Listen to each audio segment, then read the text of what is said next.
한국인만 몰랐던 더 큰 대한민국. 한국적 저널리즘을 새롭게 수립하자. 한국 언론이 미국 트럼프 대통령의 승리를 예측하지 못한 것은 참혹한 정보 실패로 기억될 것이다. 위풍당당했던 언론의 전당은 한없이 초라해졌다. 미국 언론 역시 승리자 예측에 실패하지 않았느냐며 위안하지 않았으면 한다. 미국의 부실한 저널리즘은 미국의 문제다. 미국의 주요 신문들은 줄곧 클린턴의 승리를 전망했다. 심지어 여론조사 결과를 발표할 때 클린턴에 투표할 의향이 있는 사람들의 비율이 아니라 클린턴이 승리할 확률은 92%라는 식의 표현을 사용했다. 클린턴의 승리 시나리오가 보다 신빙성 있게 보이도록 한 것이었다. 눈밝은 미국인들은 주요 매체들의 편향성을 인지하고 있었다. 일부 기자들은 기사 작성 전 클린턴 캠프와 모종의 주요를 했으며 언론사들은 클린턴 캠프에 기부를 했다. 그럼에도 수개월 동안 클린턴에게 불리한 뉴스가 쏟아지자 많은 유권자들이 그에 대한 신뢰를 접었다. 한국 매체는 이러한 미국 주요 매체의 잘못된 일면 머릿기사 제목을 그대로 답습했다. 이에 독자들이 미국 대선은 이미 결판났다고 생각했다. 한국의 교육 수준은 세계 최상급이다. 상당수 한국 기자들은 영어 구사력이 매우 뛰어나다. 하지만 한국 매체의 관행 탓에 이번 대선이 박빙이 될 수도 있다고 내다본 미국의 여러 저널, 블로그, 기사 등 깊이 있는 문헌을 살펴본 기자는 거의 없었다. 한국 특파원들이 실제로 미국 노동자들과 이야기를 나눠봤다면 소수자 집단이 클린턴에게 냉담했으며 많은 백인이 트럼프에게 열광하고 있다는 현상 정도는 발견했을 것이다. 하지만 한국의 특파원들은 그럴싸한 워싱턴의 싱크탱크 행사에는 참석하지만 미국의 보통 사람들을 만나는 일은 거의 없다. 한국의 기자들은 스마트폰이나 컨테이너 선박 제조업 종사자들과 달리 세계 최고를 목표로 하지 않는다. 물론 그들도 열심히 일한다. 하지만 한국의 신문들은 외신이 제공하는 뉴스를 신속하게 소화하고 요약하는 데 주력할 뿐 고유한 시각으로 뉴스를 분석하고 편집해 국내외 독자들에게 기사를 제공하는 데는 큰 관심이 없는 듯하다. 이것은 매우 부끄러운 일이다. 한국은 세계 저널리즘을 주도하는 데 필요한 모든 자산을 갖고 있다. 한국인 중에는 영어, 중국어, 일본어를 원어민 수준으로 구사하는 이들이 아주 많다. 다양한 분야에 놀랍도록 많은 박사 학위 소지자들이 있다. 한국은 보도를 왜곡하는 제국주의의 과거를 갖고 있지 않기 때문에 외국 콘텐츠의 단순 복제가 아닌 한국 자체의 문화에 뿌리를 둔 새로운 저널리즘 전통을 수립하는 데 아주 유리하다.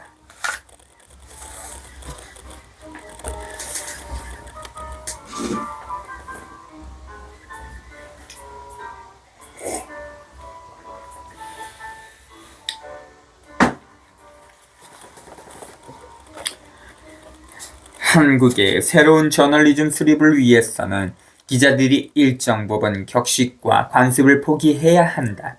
특파원들은 외국의 권력자와 친분을 쌓기 위해 파견된 게 아니다. 반대로 특파원들은 현상의 본질을 파고들기 위해 외국의 정치인, 관료, 변호사들을 거칠고 집요한 질문으로 다뤄야 한다. 기자들은 또한 대중을 오도하기 위해 교활하게 작성된 권위 있는 어조의 기사들에 매혹되지 않아야 한다. 저널리스트는 다양한 출처의 글을 읽은 후 자신의 상상력으로 새로운 관점의 글을 써내는 사람입니다. 훌륭한 저널리스트가 되기 위해서는 우선 정치판에서 벌어지고 있는 일을 설명하는 대여섯 개의 시나리오를 상상할 수 있어야 한다. 그런 다음 마치 셜록 홈즈처럼 신중하게 사실을 검토해 불가능한 시나리오들을 하나하나 제거해 나가야 한다.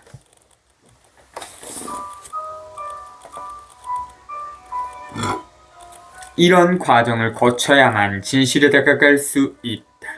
자신만의 상상력으로 가설을 세우지 않으면 리해 관계자가 제시하는 시나리오에 스스로를 구속하기 쉽다. 또한 신문은 진리 추구를 리상으로 삼아야 한다. 그리고 일반 독자들이 정보를 기반으로 결정을 내리는 데 필요한 실용적 정보를 제공하는 것을 목표로 해야 한다. 민주주의 체제에서 정보를 기반으로 한 결정을 내릴 수 있는 교양 있는 대중을 기대하려면 언론의 역할이 매우 중요하다. 기자들의 의무는 독자들이 복합적인 문제에 접근할 수 있도록 정보를 창의적으로 제공하는 일이다. 국가 발전에 있어 국가와 역사에 대한 사명감을 지니며 어느 정도 정치, 사회, 특히 행정에 관심을 가진 시민의 존재는 과학, 기술이나 자본보다 훨씬 더 중요하다. 언론은 기업의 이익보다 이런 시민교육을 목적으로 운영돼야 한다. 최근 몇 년간 한국의 언론 시장은 질 낮은 기사가 쏟아져 나오는 레드오션이 돼버렸다. 이 안개 같은 상황을 빨리 탈피해야만 글로벌 리더로서 세계에 기여할 수 있다. 언론은 어떤 사건이 발생하면 먼저 역사적인 맥락을 짚어 사건의 복합적 해결 방법에 대한 진지한 토론이 이뤄질 수 있도록 해야 한다.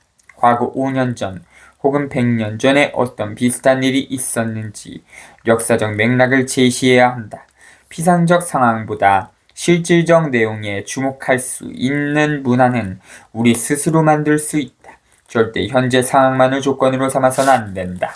처음에 독자들은 어떤 사안에 대해 역사적 맥락을 짚어주고 장기적 해결책을 제시하는 복잡하고 어려운 기사를 꺼릴 수도 있다.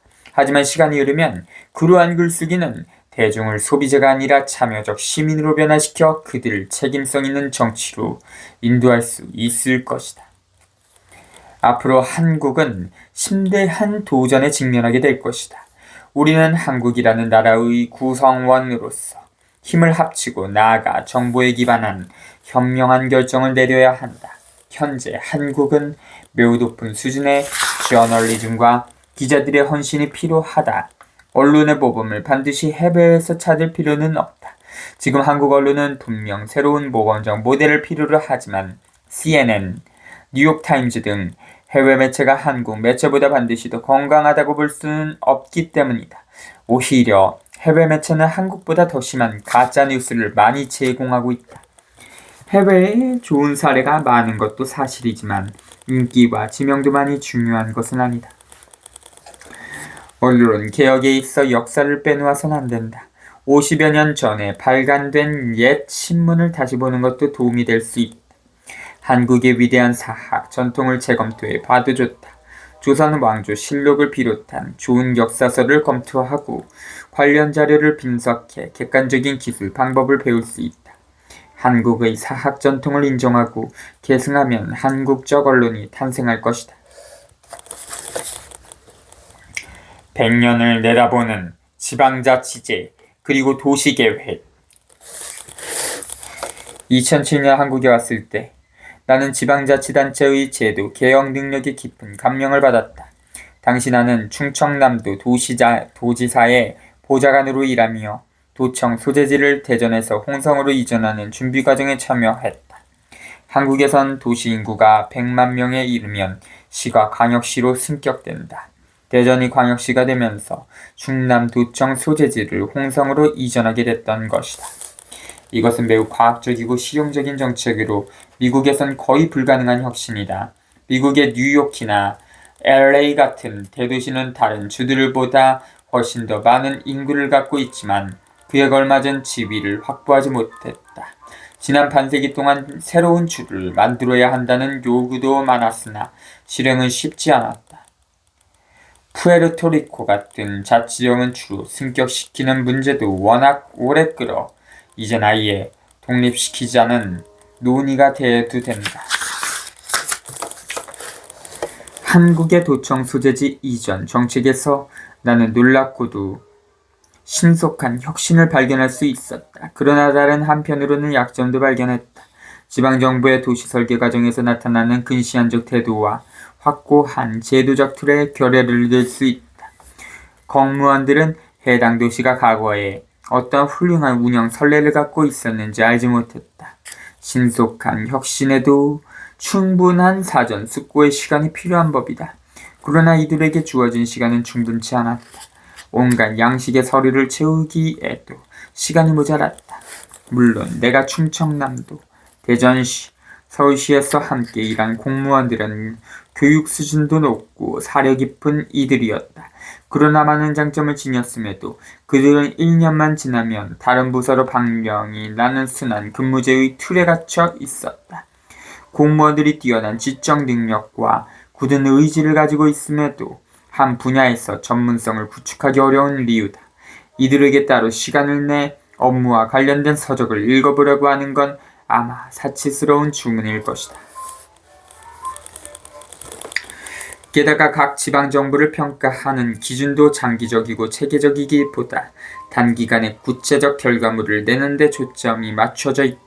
정부의 업적은 오랜 시간이 흐른 뒤에야 제대로 된 평가가 가능하며 역사적 안목을 갖춘 전문가와 시민들의 피드백도 필요하다. 예를 들어 서울시는 시정에 시민들의 목소리를 반영하기 위해 위키서울 등 다양한 혁신 방법을 시도하며 서울의 녹색 공간을 늘리기 위한 캠페인에 나섰다. 그러나 도시의 녹색 공간을 늘리는 것은 단기간에 이뤄지기 힘든 일이다. 공무원들에게 장기적으로 목표를 추구할 시간과 동기부여를 주지 않는다면 이 사업 역시 공연불에 그칠 것이다. 한국의 지방정부는 단기적 시각에서 장기적 관점으로의 패러다임 전환이 절실하다. 정책 관련 아이디어가 아무리 신선하고 훌륭해도 정권 교체로 인해 지속적으로 실행되기 어렵다면 유명무실해질 수밖에 없다. 장기적인 계획을 갖는다면 공무원들은 전문성을 쌓을 수 있다. 또 새로운 분야의 전문가들을 미리 양성할 수도 있다. 아무리 높은 급여를 제시하더라도 하루아침에 바로 임무에 충실할 수 있는 전문가를 구하기는 힘들다. 하지만 사전에 계획만 잘 세운다면 전문성을 지닌 공무원들로 완벽한 팀을 만들 수 있다.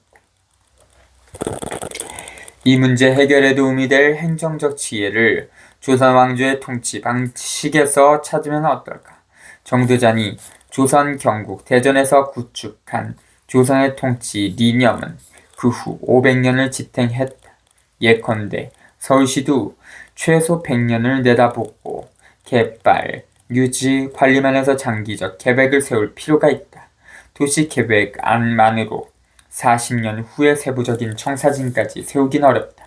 그러나 장기적 안목으로 접근한다면 서울의 인프라 시설 상태와 서울시가 필요하는 것들을 상당 부분 예측할 수 있다. 사실 혁신은 한 발짝 물러서 장기적 시각으로 도시 공간을 바라볼 때만 실현할 수 있는 것이다. 100년을 내다보고 도시계획을 수립한다면 잘못 지은 건물과 도로가 지불해야 할 숨은 비용도 고스란히 드러나게 될 것이다. 그래서 100년이 지나도 끄떡없는 양질의 자재를 사용해 시공을 해야 하는 이유다.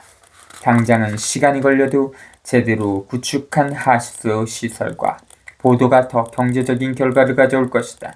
그렇게 되면 최소 20년은 버틸 가로등과 100년은 거뜬한 주택을 지을 수 있다. 장기적 도시계획이 수립되면 단기적 이득을 노린 정치인들의 포퓰리즘적 행태도 점차 사라질 것이다. 아울러 장기적 계획에는 장기적 재정 정책이 뒤따라야 한다. 20에서 30년간 지속될 프로젝트를 위해서는 장기적 금융 조달 방식을 마땅히 개발해놔야 한다. 게다가 이 같은 재정 조달 계획은 경제에 지속적 활력을 불어넣고 단기 이익을 노린 투기도 크게 줄일 수 있다.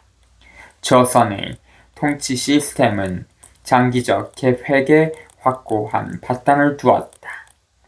그 지혜를 오늘날의 서울과 지방정부에 끌어온다면 한국은 전 세계 행정의 선두주자로 우뚝 서게 될 것이다. 18.